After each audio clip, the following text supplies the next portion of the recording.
death by PowerPoint comes from showing slides like these. And these are just a few of the many slides that I've seen throughout the year. Now, the good news is, yes, you can show a busy slide.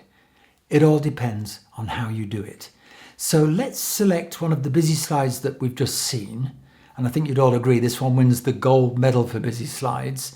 What do I mean by the optimization when you present a slide like this?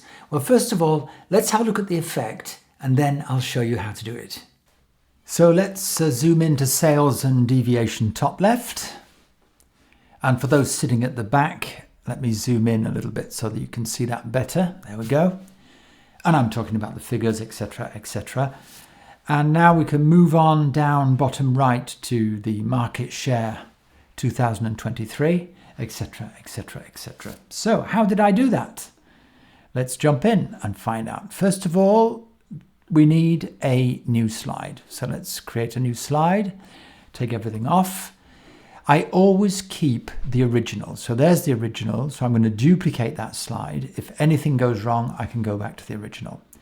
So the first step is to make a picture of all the different elements that are on the slide. So I'm going to go to my screen capture tool and I'm going to grab all of this information because we're going to use a transition called morph. And to do that, everything on the slide needs to be a picture format. Let's place that bottom left. There we go. And fill the slide with it. So step one, we need to duplicate this slide. So the back picture, we're going to picture format top right here. And over on the left, you see color. I'm going to make it gray. And then I'm going to place the first picture on top of the second picture and duplicate the slide. I click on the top picture here on my duplicated slide, go to picture format, and everybody's familiar with crop. So you grab one of these handles, the middle handle, I'm bringing it up here to the first part of my presentation. And then I click outside the slide to take off the effect.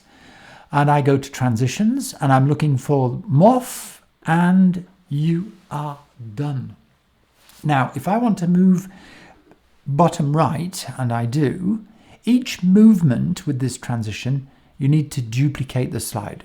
A movement means duplicate the slide. So I click on what we've just done, go to picture format. And although I click on crop, we don't touch the black handles because we just want to move the rectangle. So you see I'm placing my mouse in between the two handles. I'm just grabbing left click with my mouse the rectangle. And when I let go of my left click, the handles reappear and I can readjust to size. Morph is already on the slide. So let's see what we've got. Let's start with sales and deviation and up you go. And what did I do for the people sitting at the back of the room? On your keypad, you've got the plus key. You've got a triple zoom, plus, plus, plus. I think double zoom will suffice here, once, twice. I've got a tactile screen, but you can also use your directional arrows at the bottom of your keypad, bottom right. And then I press any number to zoom back, and I continue the morph that we've just created. So that is a fabulous way, transition morph, of showing a busy slide and zooming in to each part of that slide. Have fun with that. I'll be back shortly with the next video. Until then, take care.